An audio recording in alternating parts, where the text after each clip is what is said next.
Okay, now we're recording. So thankfully, everything that happened before is lost to posterity. All right, so this is my report, and there's a lot of words on here, so I'll try and go through it really fast because everyone else up here is going to cover this information for their particular area. It's been a great year for the Historical Society. I've said it before, but I like to say it again. We're in the golden age of the Historical Society. I'm very proud of the work that the team has done. We have a great team of people, we have a great team of volunteers, and we have amazing facilities here between the farm and this building. We've really become the focal point for events for the community. We have over 300 classes and events in here this year, 100 unique events. Our fundraising events have gone amazingly well. Plant sale and farm day and the garden market. You can see we've raised over $40,000. We served over 900 salmon bake meals last year. That's pretty amazing. And with hot dog meals, almost 1,000 meals. We ran out of tickets. So it was great. And our silent auction raised over $16,000, which is amazing. Yeah. We have 270 members, which I believe is a record or close to it. We'd like to have 500, but we're happy with this. We have over $200,000 in reserve, so we're doing very well financially. We've upgraded every facility here on the farm this year. The buildings, the grounds, the greenhouse, the annex, the bandstand, the archival building, and the gardens and the gift shop.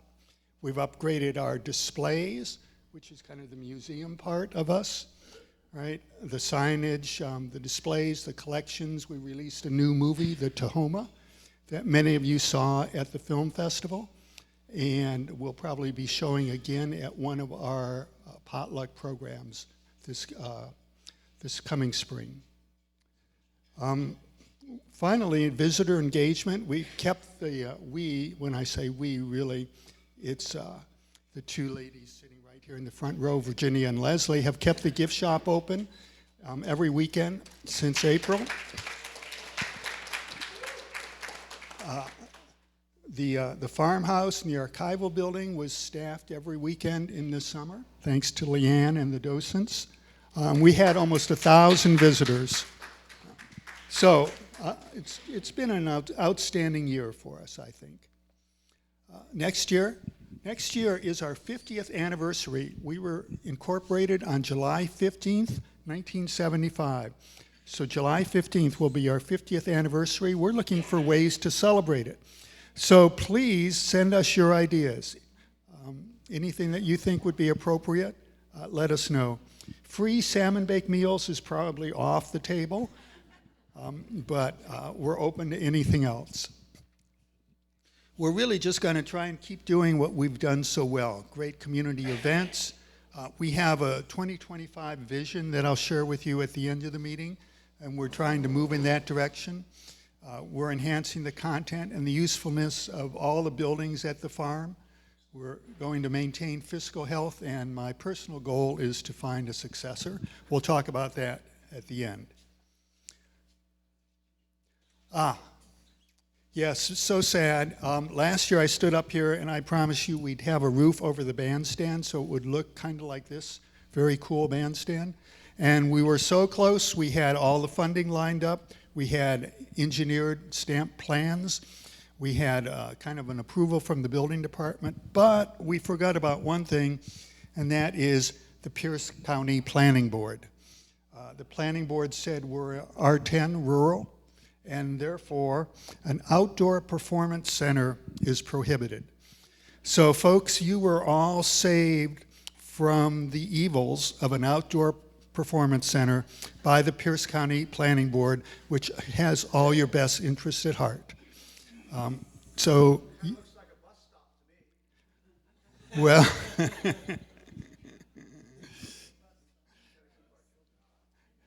It's a bus stop with musicians. At this point, the bandstand roof has money, but it has no go-forward permit. All right, with that, I'm going to turn it over to Todd, our treasurer of 20 years. This is Todd's 20th year.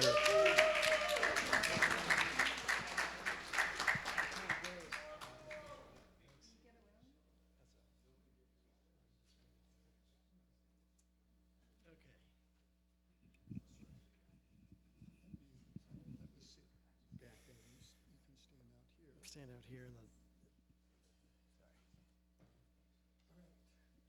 Okay, I'll try and make this brief.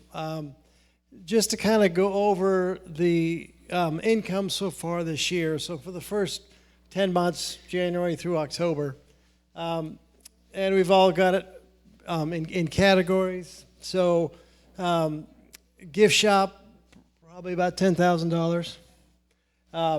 Contributions, memberships, 69.18. Didn't have any weddings this summer, but program services, 13.20. That's the garden fees mostly, and then by far the biggest is the events, 52,000. This is the gross income, but that's salmon bake, garden market, farm day, apple squeeze, basically everything. All our events put together. So, and then we have some investment and some rental income. So the total gross income is just $74,727. And then we have the expenses. This should be 24, not 23. But administrative expenses of $15,000. Majority of that is insurance. It's a big chunk of that. Public information of $2135, operations and facilities of $18,407. That includes all the utilities as well, and the projects that we have, upkeep, mowing, lawns, and all that. Archives and education is the $2,000, and then the event expenses for all the events is like $12,000. So the total expenses were like $50,261. So if you go over on this slide, you can see from last year to 2023 and then this year, 2024 numbers are fairly similar. Gross income of $74,000, expenses of $50,000. So net operating income of $24,466. And then this year we had capital expenses. There's a separate slide on capital expenses. Can you just show that now? Okay. All right. So we started on the capital expenses at bandstand. That was the original. Bob talked about that, but we had $500 earmarked for that. And then we got a new cold room, $16,000 for a new cold room. It's an expensive refrigerator, but it works for all our events. It's big. It's a big refrigerator. And then the other is Coop 2. We're trying to bring Coop 2 up to the 20th century. So we've insulated Coop 2, which is like almost 5,400. And then we bought a heat pump, mini split. It hasn't been installed yet, but we bought the unit for 5,600. So hopefully we'll get some heat and keep Coop 2. Okay, so that was $27,000 in capital expenses. So if you take out the capital expenses, actually our net income was a negative $3,030. But as Bob said, as of the end of October, our balance sheet assets like checking and savings, mostly it's all checking and savings, but we've got a little over $200,000, $203,370. So we are in good shape financially.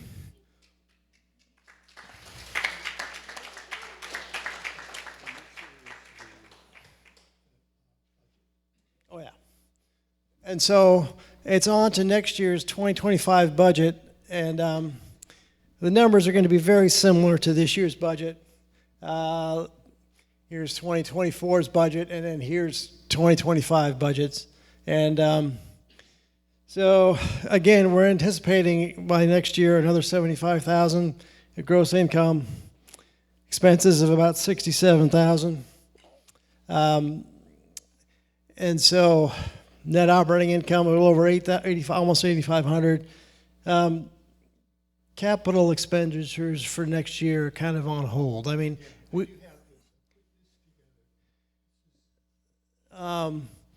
yeah, so this is what we were talking about for next year, but as you can see, it's not been approved by the board, but we're just thinking about possible other upgrades for capital expenditures. So, anyways, I think that's it, Bob. I think my allotted 4 minutes is up. Okay, the last few years, what I've been doing is taking Todd's report and playing with Excel pie charts, because it's something to do. But I tend to break these out into slightly different categories so I can get a better handle personally on where our money is going and where it's coming from. So as you can see, 38% of our money, almost $14,000, goes to insurance. And then 27%, which is about 11,000, goes to utilities. So you can see insurance and utilities eat up the bulk of our funds. Maintenance, which is the actual keeping the farm running and so on, that's way down here, 16%, and then publicity, administration, events, and displays, which is museum, actual museum stuff, is all down in this area. So really, insurance and utilities are the two big hitters for our yearly expenses. You can see it's about $37,000, so it's costing us about $100 a day to run the farm. This doesn't include any capital improvements like new roofs and things like that. Now, the other question is then, where does our money come from? And you can see 27% of our funding came from the silent auction. That's 16,000. And then the salmon bake was another 15,000. So between the two of these, that's, 43%? So a lot of money, 42%. Comes from just that one day, generates almost half of our income. Then the gift shop, another 15,000. That's about $10,000, 15%, $10,000. The plant sale and the garden market contributed a lot this year. We got a lot of contributions. Membership in gardens is down here in 8%. Rental income, and then the income from Farm Day and the apple squeeze. So that kind of gives you an idea of where our funding comes from. We had $66,000 in funding. So as Todd mentioned, that's a surplus. All right, now I'm going to turn it over to Carol, our vice president. The vice president's job, besides taking over when I dropped dead, is insurance, and she works with Todd on the budget, and also she has taken on all the gardens.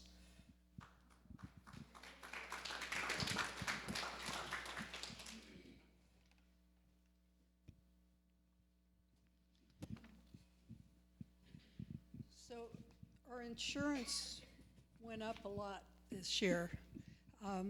More than $3,000 increase in 1 year.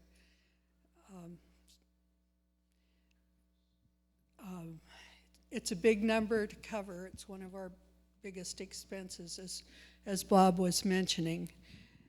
I think we're all kind of driven by that number to keep increasing our revenue. We know it's only going to go up.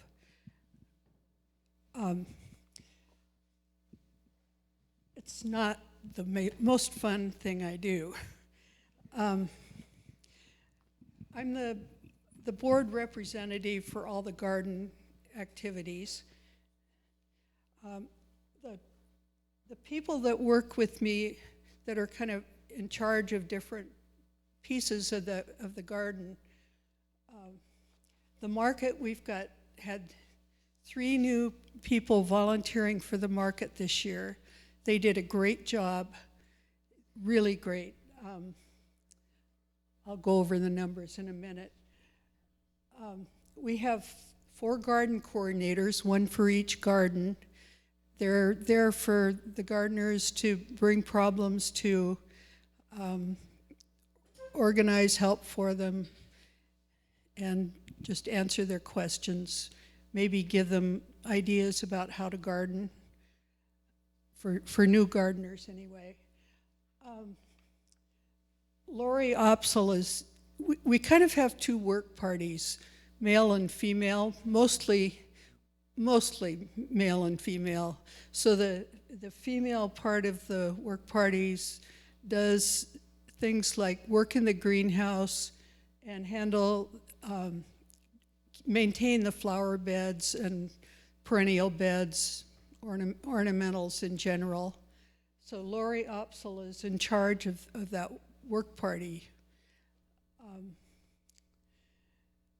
The market garden, which provides vegetables for the market, has been run by Sue Salo for several years. She would like to not be in charge of it this year, so Anna Davidoff has agreed to take over that role. Thank you, Anna.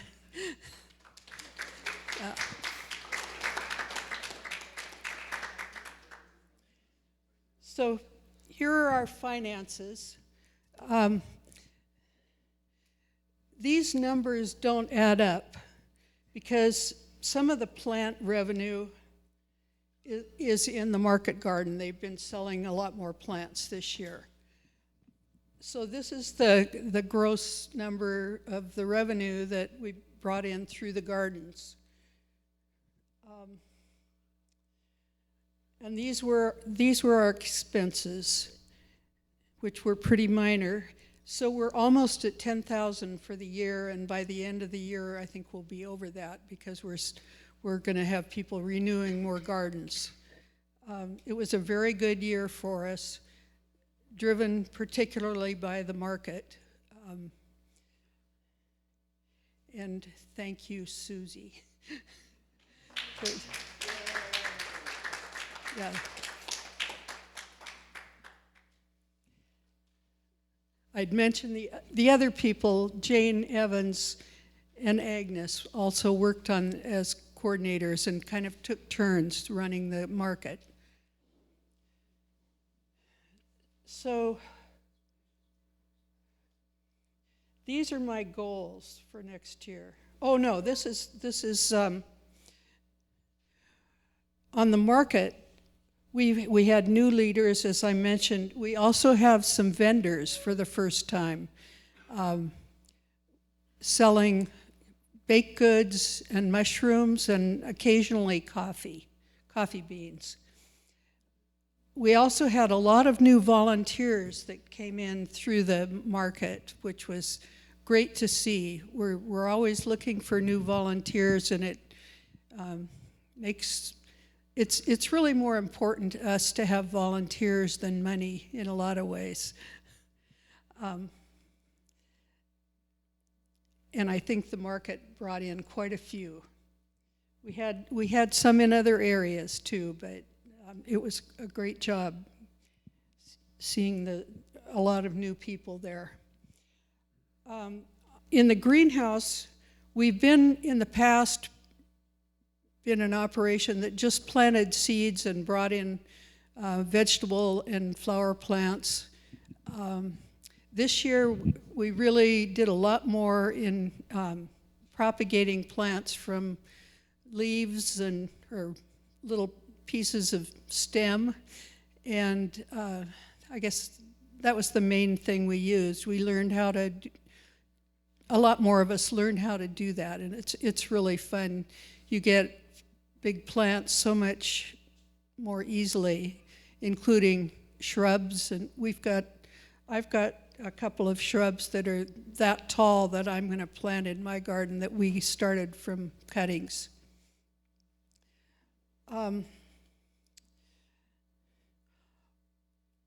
Lori made some improvements to our irrigation around the farmhouse and around the archival building. There have been quite a few plant replacements. We have one kind of sad story. It looks like we're going to lose all of our vine maples, which are one of my favorite trees in the landscape. But they have a disease, so they're dying, and we're going to take them all out and replace them with something else that isn't susceptible to that.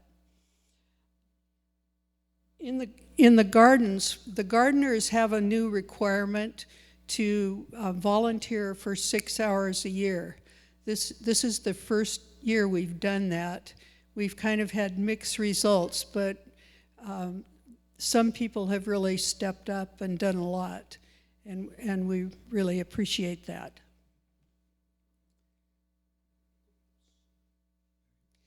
Here are my goals.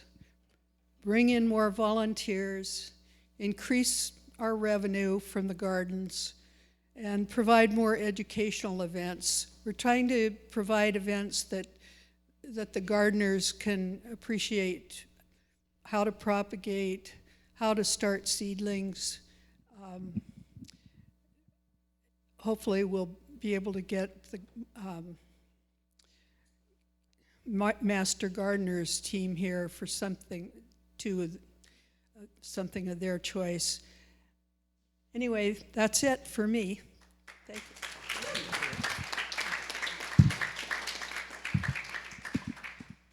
Leslie or Virginia? Did I trip you yet? Leslie or Virginia, which one of you, or you going to do a tag team? Wonderful. She's the money lady. Okay.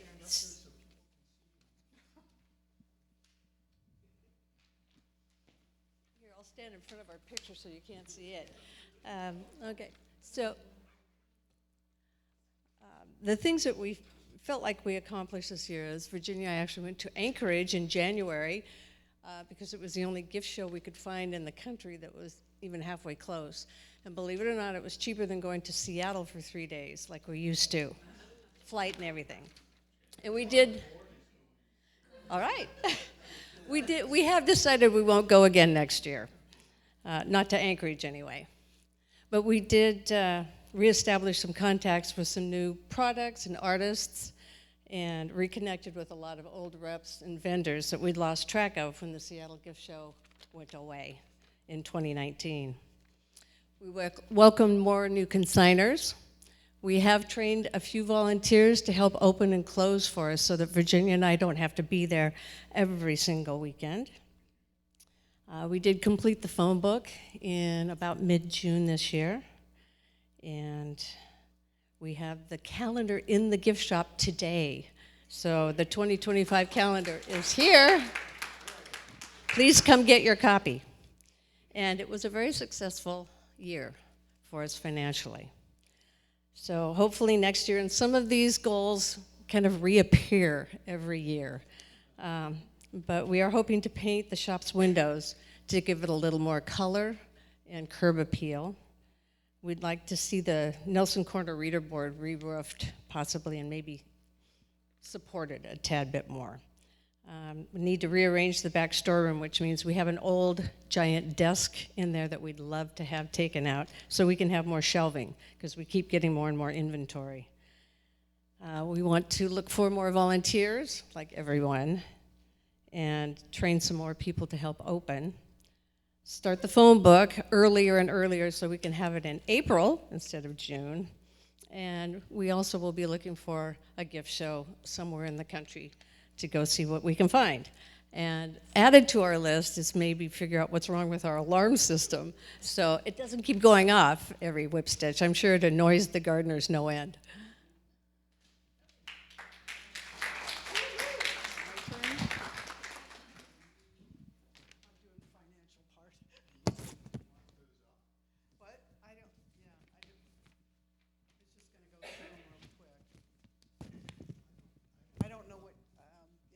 she sent them over, so I'm not sure what all she sent.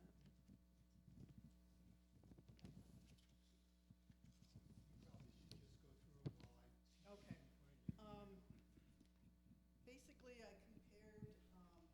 Okay, I'm supposed to use the microphone. I did a comparison from, well, first off, so we did, so our, okay, I'll start over again. So October is one of our slower months, and it has slowed down. So we show an actual loss this month only because we did the third quarter consigners. So that's for the last quarter, which is a large quarter. It's, you know, the summer quarter, so it shows that we had a loss of $2,500, but our consigner paychecks were $3,684. So that's what happens in October. But if you go through for the year, from January to October, we actually had an income of $10,280. So we're doing about the same as we did last year as far as sales.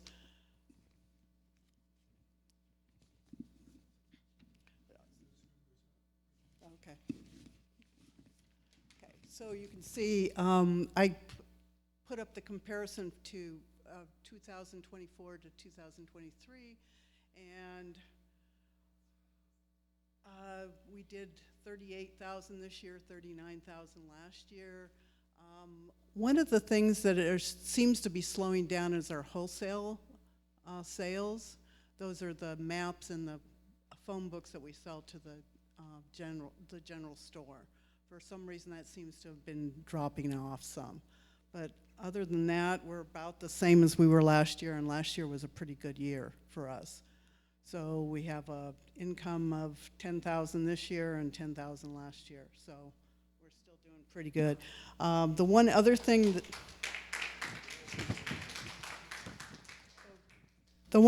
I wanted to make a note of is when Leslie and I took over the gift shop, we had quite a large inventory, but a lot of it was old. And so we have since, and I think it was close to about 30,000 when we took over. And we are down to an inventory of about 21,000 now. So, yeah, with better stuff. and we have a better control over it now. So that was about all I have to say.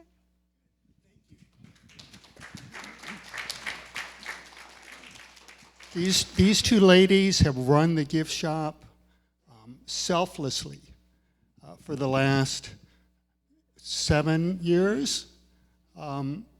And so we can't thank them enough. Thank you.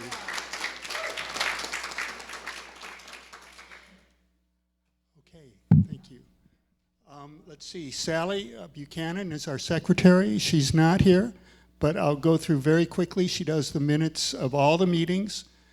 She does what we call a monthly checklist, where we go through all the things that we were supposed to have done this month and make sure that whoever was supposed to have done it but didn't promises to do it next month.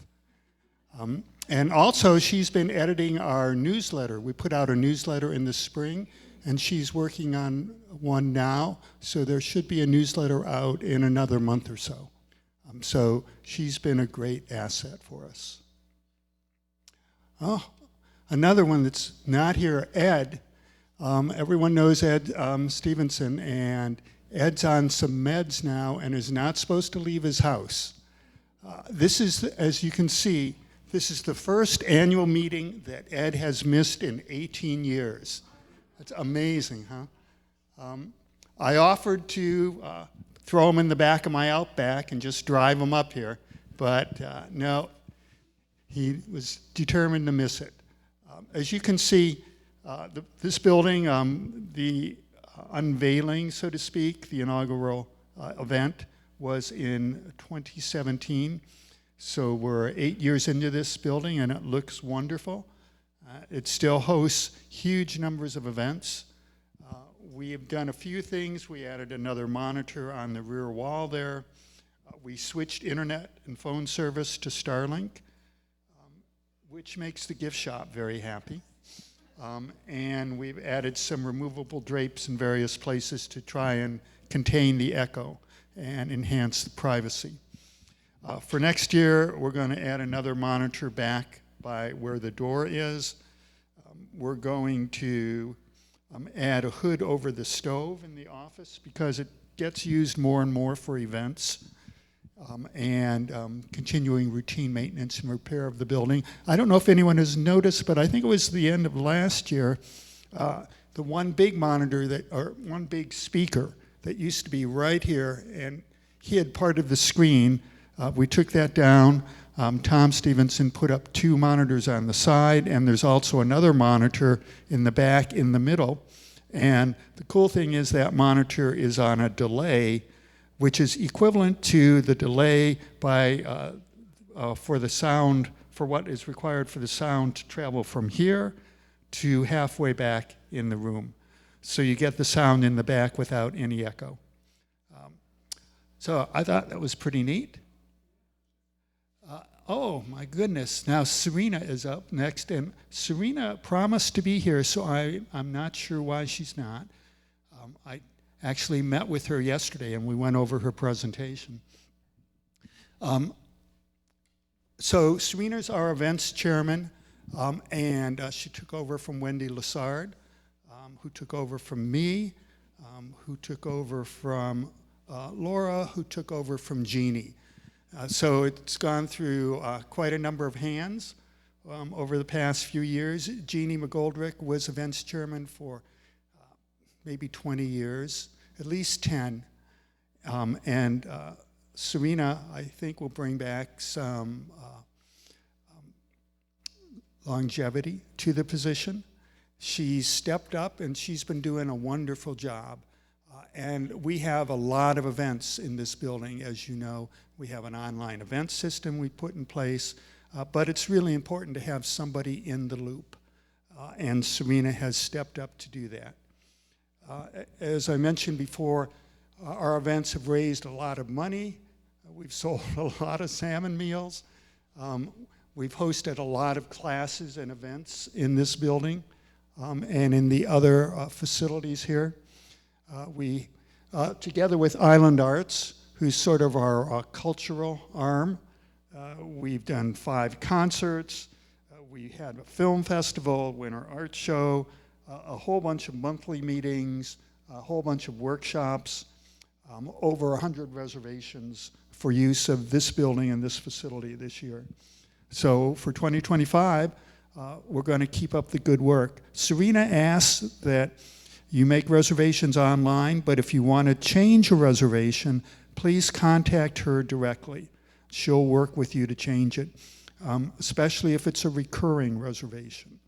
So don't hesitate to call Serena. She's very responsive, and she wants to work with you to make sure that your event turns out correctly.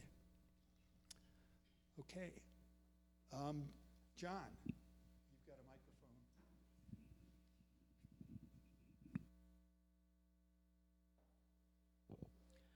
So a chicken, a duck, and a thing walked into a bar. Oh, no, we're not doing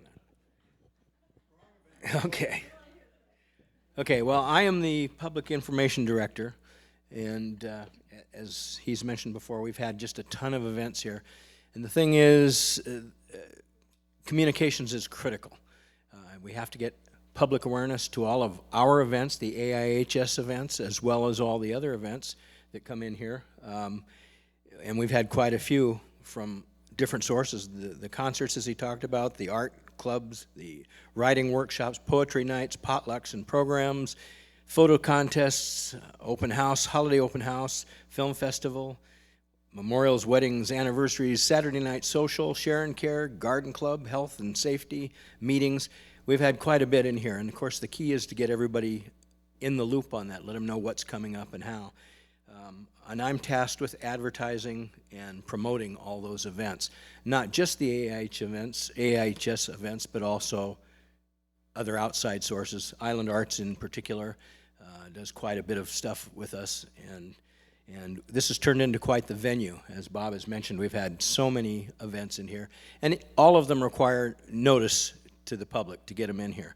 And so we have a commitment to engage the community in all of that. We have all our traditional events and everybody knows about, but I've done that this year through the continued use of all of our signs and signboards that we have, both on the property and up at the store. There's signboards there.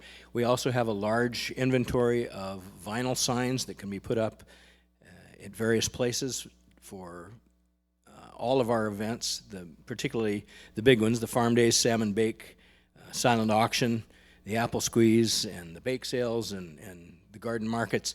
We try to get that word out to everybody. So we continue to do that this year, and through the use of Facebook posts. I've tried to increase the use of Facebook posts on everything. I've tried to do bulk emails coming out for all the big events, and I want to do that a little bit more. I made a binder for Serena so that it shows all the different layouts of this building so that she can show it to prospective clients, the various ways that we can lay it out, and then have every event be what the people want it to be. You can flip to the next one. I've been tasked, like I said, with advertising, so I've make up posters for everything, and everybody and their mother has now come to me wanting posters for their events.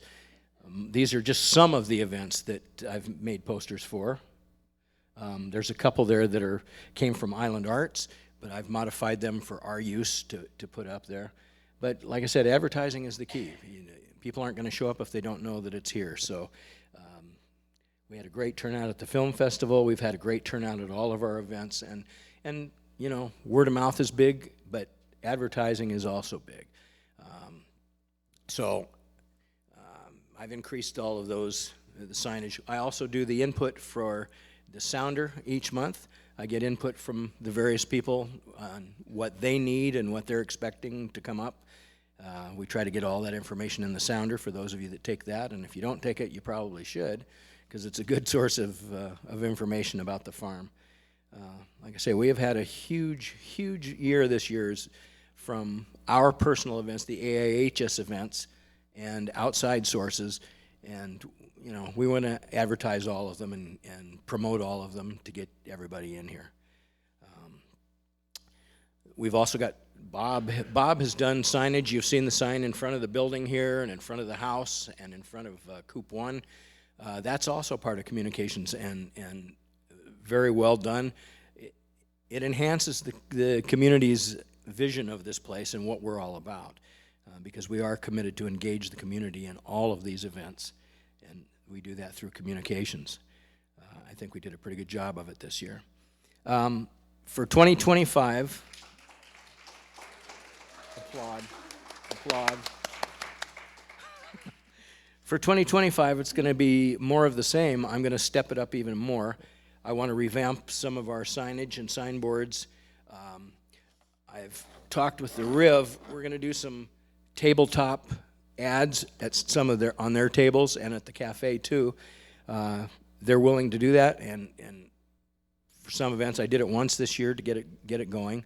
And as long as it's not conflicting with their events, and that's another thing that I'd like to do, is get in communications with them, because a lot of times, you know, we're putting on an event here and they're putting on an event there. It's the same day, the same time, and it's splitting the attendance for both of us. So hopefully we can get a little more in conjunction with that type of thing. The other thing I'd like to do this year, in addition to revamping some of the signs that we have and dressing them up a little bit so they're a little more eye-catching, you've seen the white sign that we have out by the road out here. Bob and Jim don't know this yet, but I have committed us to putting a little peaked roof on there with some shingles, so that it looks a little more historical and fits the farm a little bit better. They don't know it yet, but I made the motion, I seconded the motion, and I voted 5 times, which makes it a quorum, so it's done deal for this coming year. So we'll get it all done. So that's about it for me.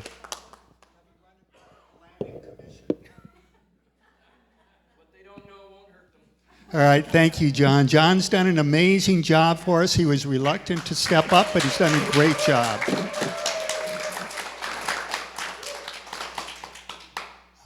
Okay, here's another fellow who was reluctant to step up. He stepped in to replace Wayne, but he's done an amazing job for us. Jim?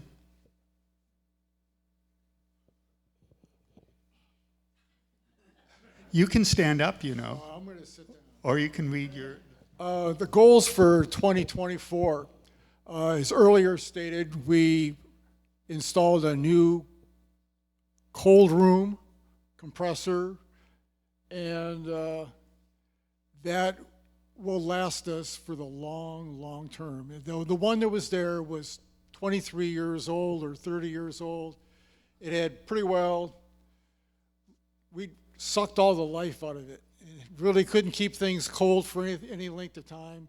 It wasn't something we could count on. Then we added a new well filter system, which greatly enhanced the availability of the water we had in the orchard. So we weren't having dry spots in certain parts of the orchard.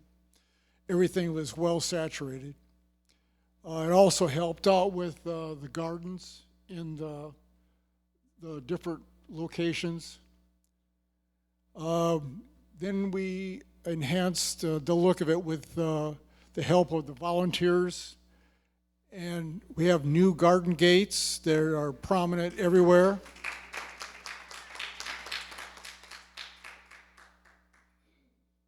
We have, let's see, the wood chip distribution. Generally, that's for the area right outside the parking lot here on the, was it the north side? Where it just kind of, there was an area where the grass would grow, but it couldn't be mowed. It was just in a bad spot. So we just covered it with wood chips, and it's easier to walk over there. Workshop in the annex, that's been ongoing. There's a lot of wood working tools that just have to be completely hooked up and made safe. And at this time, it's just ongoing. It's hard to devote time to it when we have other projects that just kind of deplete our volunteers that are available to do it. Timers and filters were installed in the water lines in the gardens themselves. It just kind of helped balance the water usage through the summer, which as it just gets hotter and hotter every summer, and we just need, our water use is increasing, not decreasing. So we have to have a better filter system. Visitor gates for the Johnson Farmhouse. It's a small, about a hip-high partition that goes into the room. It just keeps visitors, when they're viewing the room, the different displays, it keeps them away from the display so they can't handle and touch them. It just controls the visitors from getting too far into the room. It's been really useful. We're making more and more use of them as we get them built. Storage for the silent auction, Island Arts, and the ham radio group has been available to them down in the annex. And we also have, let's see, what else? Well, that's it for now. Let's see. The in-work stuff. Well, right now we're working on the Johnson Farm sign. It's for Anderson Island. It's the restoration of this sign. It's nearly completed. We just have some paint work to do on it, and then we're going to look for someone to help install it. Rebuilding of the gravel road garden area near the barn. We just need the weather kind of to cooperate on that. It is so dry right now, it's like concrete, so we have to dig up the road before we can pave it with new gravel. So it'll be taken care of probably by the end of the year. The heat pump for Coop 2, that is with the help of the American Legion. We're working together with them on this project. We have the roof insulated this past year, and we're going to be installing the heat pump, which will provide heat for the kitchen area and the display areas in museum section of Coop 2, plus a section for the American Legion as they are in the beginning of the building.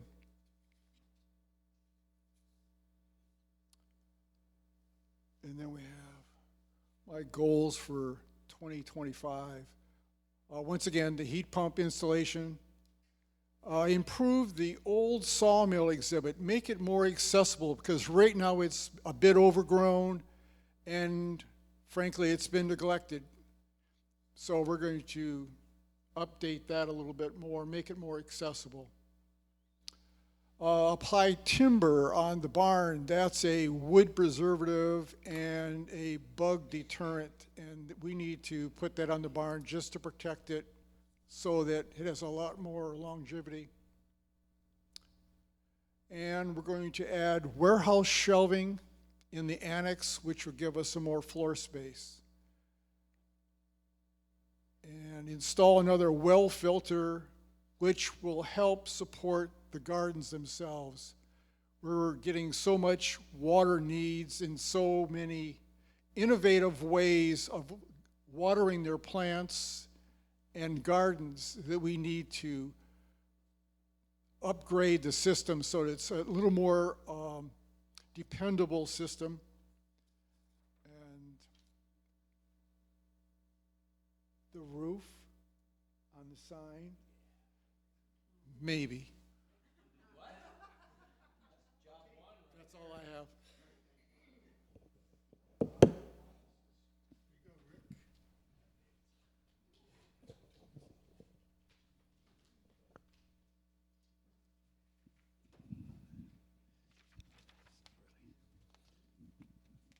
This live? Yes. So this year, we had just a few acquisitions. We had to turn down many offers of acquisitions. I think over the years of the Historical Society, we've taken everything that was offered, but I've started to say no to a lot of things. But we have two paintings and an 1889 map which shows the property owners on the island, which I believe our intrepid president is going to make a big poster of that and put it on the wall here and probably sell them at the gift shop as well. The Coop 2 project, part of it, the inspiration was that the military museum talked about moving out because the environment wasn't suitable for their artifacts in there. It's too damp and too hot and so forth. Things were fabrics were molding and so forth.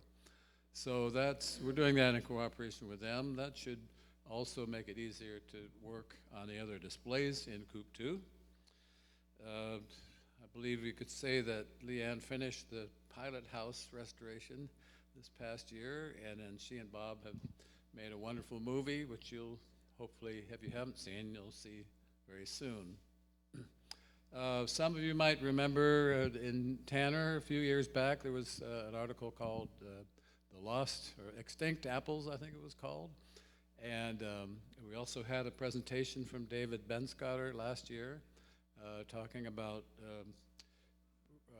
reviving these old apple varieties that are basically just about extinct that used to be in all the pioneer orchards. And so that got us inspired to do something similar on the island. I think there are probably about 24 old orchards. Some of them have 2 or 3 trees, some have 12. A lot of them are falling over, but it's amazing, those old varieties, they still continue to produce fruit. They haven't been pruned or sprayed or fertilized for 50 or 60 years. So we've tested, Washington State University does DNA testing to identify these old varieties. and we've already sent in about 15 samples which have been tested. And I think I have another 15 in mind. The goal of this is to have an antique orchard here on the farm, which would be approximately 100 trees. I'm thinking of approximately 20 varieties, so maybe 4 or 5 trees of each variety. So that's the spot I have in mind. The board hasn't approved it yet, but we've talked about it. So you can see that's down below on the hillside, down below where the pumpkin patch is. And that'll work well because it's accessible. Water will be easily accessible there. It's good soil, it has good exposure. And Raul Martinez haying that meadow down there is an important ongoing thing. So this would be the least disruptive to what he wants to do. So we hope that'll get approved. We have, let's see, farm, you've all seen the farm implements. I call it the implement garden outside the barn. And recently that was upgraded. They put a lot of mulch down there.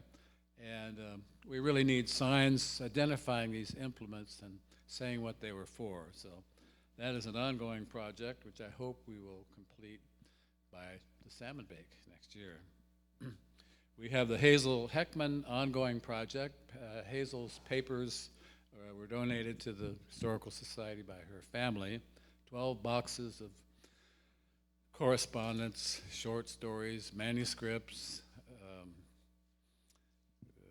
novels, all kinds of things. So we have been going through that. I've had some help from Ralph Philbrook. He is editing a novel that Hazel wrote, which is called The Last Hostage.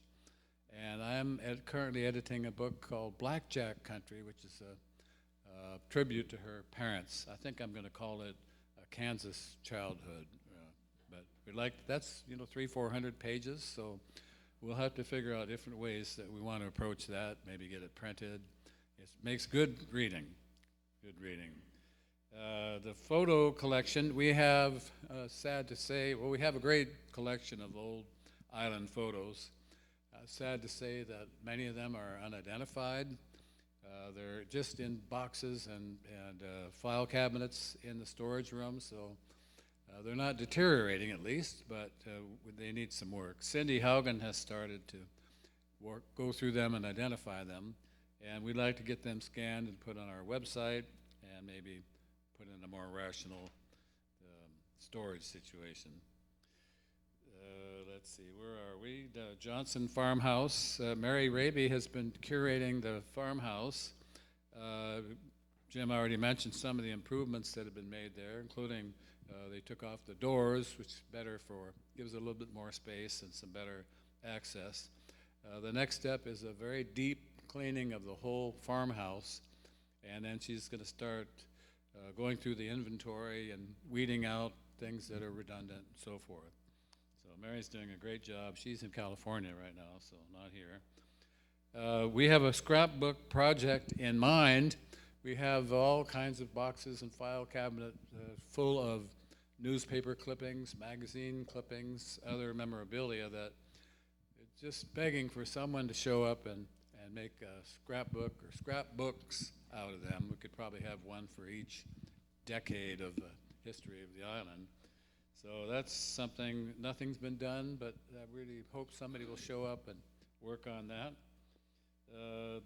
We have several file cabinets full of old financial records, bills, and other transactions, computer output, which I think is pretty much useless, but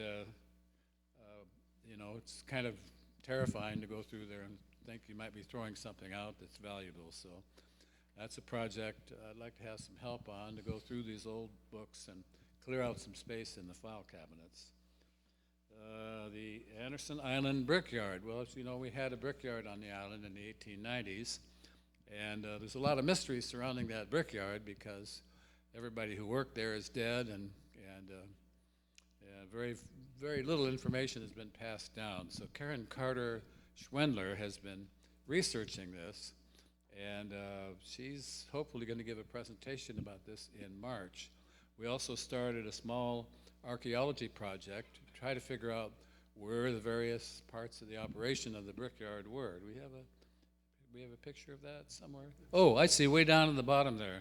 Well, one of the things, 2 years ago, a great big tree blew over in Jacobs Point in the park there, and it exposed this huge patio area paved with bricks, which nobody knew was there. It was about 12 to 14 inches of duff. So the roots of the tree, it was a big, huge tree, but very shallow. Anyway, long story short, they're expanding the clearing of this patio, trying to figure out what role that it played in the brickyard. So stay tuned for that. Let's see, I think that's, and I had one other thing I forgot to mention in my report, and some of you know about this, but we've been asked by the fire department if this building could be used as an emergency shelter in time of a disaster. And so we've had a committee working on that. We started with the idea of about 200. I think it's going to dial that back to about 100 people for 30 days. We would care for and shelter people here. So that's an ongoing project, and appreciate your support and interest in that. And I think that's all I have. Thank you.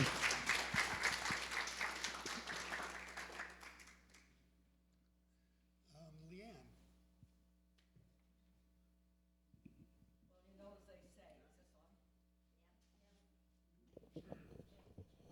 Better, much better. You know, as they say, they save the best for last. Here I am. Applause. Come on. Okay, thank you, thank you. I love fame and glory, but I have to admit I just don't know how to handle it. Okay, so you see up there, you see pictures and words and everything. Use your fast, your really fast reading skills to look over the words, because I only have 4 minutes to do my presentation. One of the things I would like to start out by mentioning is that one of my responsibilities is to get speakers to come, to our potluck events, and the qualifications is they must be interesting, they must present on an interesting subject, and especially something that pertains to history. And we've had some wonderful speakers, and we're always looking for new speakers. So if you know of anyone who you think would be really good for one of these events, come and let me know. And we'll put them on the list and try to get them to come and do a presentation. Okay, so the other part, docents. Now, this is a museum, and we can do all the work, to have everything perfect, have all these displays and posters and all the wonderfulness that we have here, but it will do no good if nobody comes to see it. And if people come and the doors are closed because we don't have docents, well, that doesn't do any good either.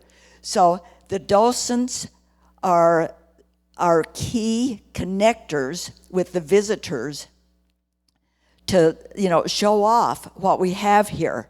Right now we have roughly about 30 docents, and of course they're all busy with, family, traveling, illness, injury, et cetera, et cetera, et cetera, and it gets kind of hard to get somebody to come and be here when we need them, and so we're still looking for more docents. So if you or somebody who would be interested, please encourage them, come and let me know, and let's see what we can do to get them trained and comfortable.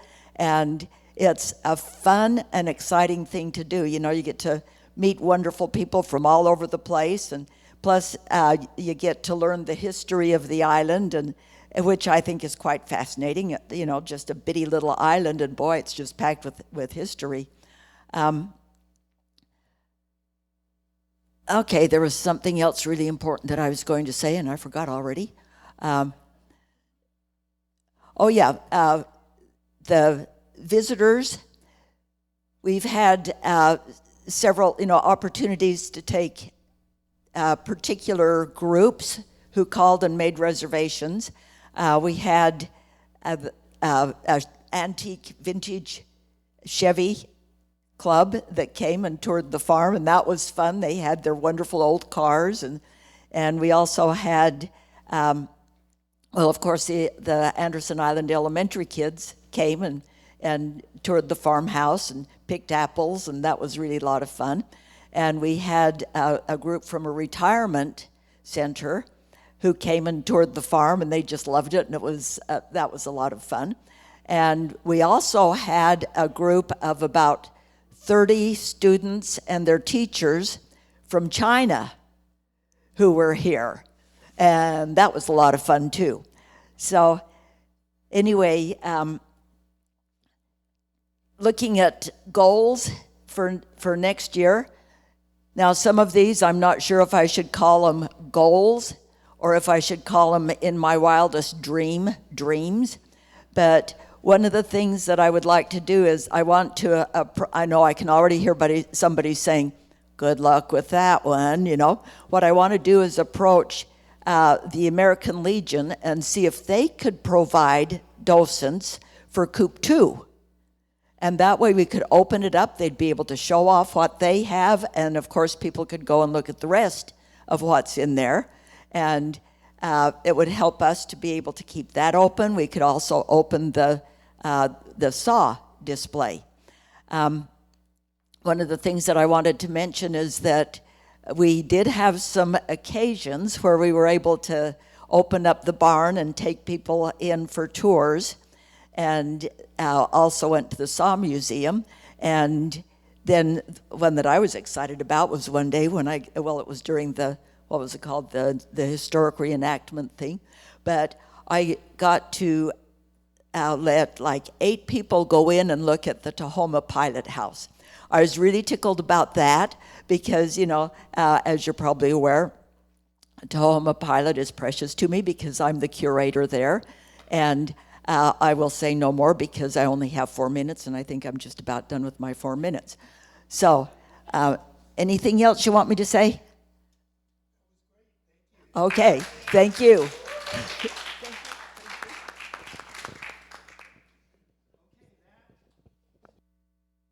All right, that was the report of all the officers and directors. So we made it through here in a little over an hour, and that's great. So now we're moving on to election of officers. One slide here to honor Todd, our treasurer of 20 years. I had to go way back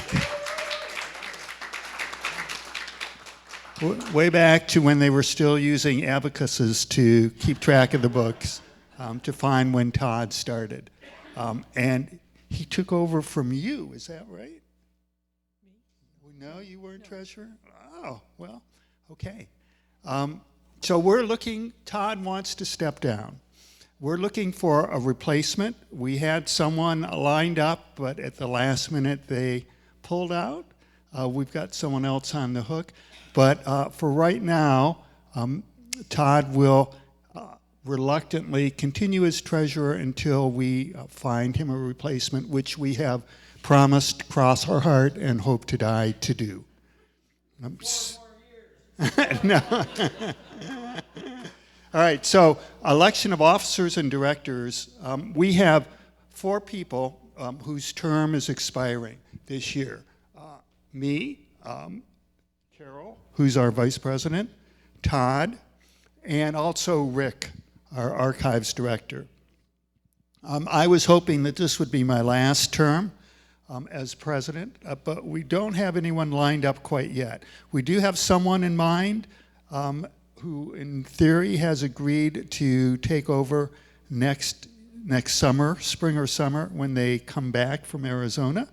And then they would step into the vice president role, and then after a few months there, or maybe toward the end of the year, they would become president. So until that happens, we're going to ask you to renominate, to reelect me as president and to reelect Carol as vice president. We talked about Todd, and his term is expiring, so we do need to renew his term. So we're going to ask you to reelect Todd with the proviso that we're going to get a replacement for him as soon as possible. And finally, Rick, who said, no problem, 4 more years, just like you said. Rick's done an outstanding job for us, and I always remind people that Rick was the first president of the Historical Society in 1975. So I gave him the option of doing kind of a full circle thing and becoming president again, but for some reason he prefers archives director. So we're asking you to also elect Rick as the archives director. So the board is nominating all these people. Are there any additional nominations from the floor?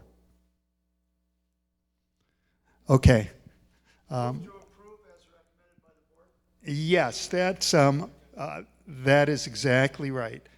So we'd like you to approve these 4 candidates. We're going to ask for a vote. And so everyone who is in favor of approving these candidates as we move forward, raise your hand. Okay. Anyone opposed? All right, so these 4 people are reelected for new terms unanimously. Thank you very much. All right, is there any other new business? Okay, so I'm going to adjourn the business meeting here. So the meeting is officially adjourned, and there's just a few more things on our agenda before we unlock the doors. A reminder of our mission, we talked about that at the start, so I'm not going to go through that again. But I have these pretty slides that I put together a few years ago, and so every year I like to show them. Preserve all our buildings, present our displays. This was a display, by the way, that Rick Anderson put together with the stills that were on the island here. If you haven't been in Coop 2, if you ever get a chance to go in, this display is just on your right as you go in the door. And new signage, we're going to be doing, as Rick mentioned, a bunch of new signs, not only for the farm implements, the implement garden, as you called it, but also for all the vehicles in the display garage behind Coop 2. And finally, engage, and that's keeping the community active and involved and really nurturing the community. Our 2025 vision, which we set in place probably like 7 years ago, and we're actually, when you put a vision in place and put a date by it, you assume you're going to be out of there before you get to that vision, and it's someone else's job to make it happen. But I'm not quite going to make it out. So this is our vision, and I think we're doing well approaching it. Keeping us a vibrant organization, increasing our collection, but doing it in a meaningful way, engaging and nurturing the community, enhancing this building to serve as a kind of visitor center for the farm, which we've been able to do with the docents that first Peggy and then Leanne has been able to organize. We're still working on rotating some displays in and out of this building to add more of a museum feel to it.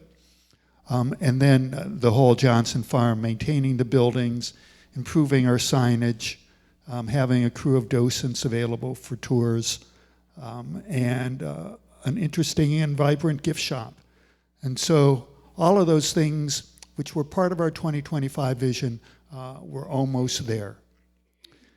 Okay, just about the last thing is the President's Award. This goes way back. You can see way back to 2001. And if you look through the years, the President who is awarded an award for essentially the distinguished service to the Historical Society. And we've done that every year up through this year. And so it's my pleasure. I was always sort of dreaded this, but actually I've had a good time doing it because the people we've given awards to are people that really deserve recognition. And this year, I've got a couple of awards we're giving out. We'll start with the people that are here. The first goes to a couple, although it was many years before I realized they were a couple, who are the sort of the couple behind the salmon bake that make it happen every year. And that's Jill Aschendorf and Phil Lutz. So if you guys, you can walk up here and be embarrassed together. I actually had I had a really cute picture of you guys dancing at the with Rick Stockstead at the concert there. But I thought you're probably embarrassed enough standing up here, so I wouldn't show that. So you folks, maybe you know, maybe you don't. Jill has been in charge of the silent auction for 3 or 4 years. She took over from Peggy. Under Jill, every year, the silent auction has made more and more money. And as you saw, it made $16,000 last year. It was our single biggest source of income. So she does an amazing job. And Phil, who keeps a separate last name so they don't embarrass each other, I guess. Phil is our salmon bake purchasing agent, so to speak. He buys everything for the salmon bake every year except the ribs that Rick Warder does and the salmon that Dick Throm always buys. Everything else Phil buys. If there was no Phil, there'd be no salmon bake. So thank you so much, guys. We have a little plaque for you. Thank you. All right, I have, after I put that award together, I thought, well, while I'm on the subject of salmon bakes, we have someone who's not here together, but who is sort of stepping back from what he's done with the salmon bake, and that's Jerry Simonson. So you all know Jerry. He came on board really like 4 years ago, built up a team to do the actual salmon cooking every year. And he didn't realize this at the time, but he inherited the orchard. So he's been taking care of the orchard for the past 4 years as well. So he's done a great job. He's giving both of those up, I should say. He's got a replacement for cooking salmon. He's got a replacement for maintaining the orchard. So it's appropriate that we recognize his work over the past 4 years. So thank you, Jerry.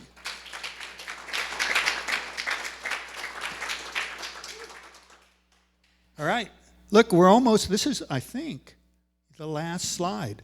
You're welcome. So memberships, again, we encourage memberships.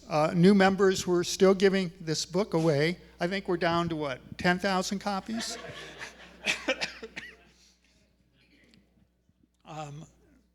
Really, if you want a copy and don't have it, you can just see Virginia or Leslie and tell them you're a new member, and they probably will give you a copy. The gift shop's open Saturday and Sunday, right, through the rest of the year, and also the Friday after Thanksgiving, right? Upcoming events, we have an event. I'm going to let Rick talk about this. This is next Wednesday in this facility at 7:15 p.m. Thanks, Bob.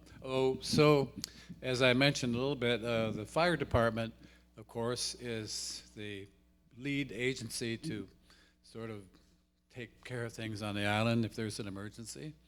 They declare an emergency, and Aaron Reynolds is the division chief in charge of that. So he has realized, to his credit, that the fire department will be way overextended in the event of some kind of a disaster on the island. And so he's asked, for community to volunteers to step forward and assist the fire department. And it happens that up on Bainbridge Island, a group of people have been working on that exact scenario for about 15 years. And Scott James, as mentioned there, is sort of the guru of this. He's written a book. He speaks internationally and advises communities all over the world how to coordinate between volunteers and government agencies. And we've been trying for about 3 months to persuade him to come down and give a presentation on the island. And believe me, he spoke to our committee here about a month ago, and it was just riveting. So I urge everyone to come here next Wednesday night at 7:15 after bingo. So please come, and there'll be opportunities to get involved if you like. So thank you.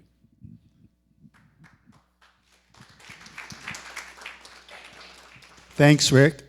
All right, so just a couple of upcoming events. Our annual holiday open house, which is always the first Sunday in December, will be December 1st here, 1 to 3 p.m. And hopefully Rick and his fellow musicians will be here doing Christmas sing-along tunes. And we'll have decorations and we'll have refreshments. So a good time will be had by all. And Island Arts has a brass quintet, which is the next Sunday, December 8th at 5 p.m. And then going into 2025, we have our potluck in January. And then the Winter Art Show, we don't have a date for that yet. Do you remember who's the January potluck? Not yet, but I will. Okay. All right. Let me open it up for questions. Any questions from the audience? Thank you all for staying awake and for paying attention. Virginia?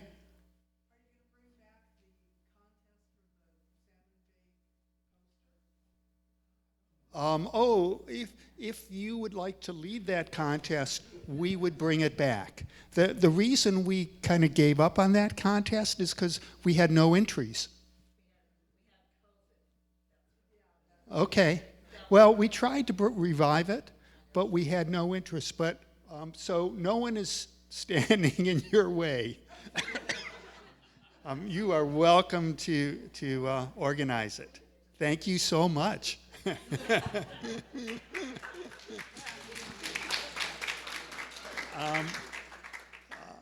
Okay, so if there's nothing else, let's have a big round of applause for the board. They've done a great job.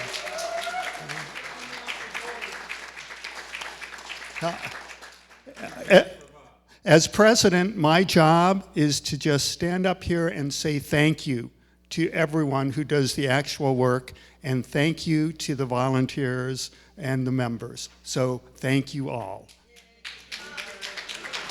And with that, we're done. Okay, thank you. You can all leave. We'll unlock the doors and you can leave.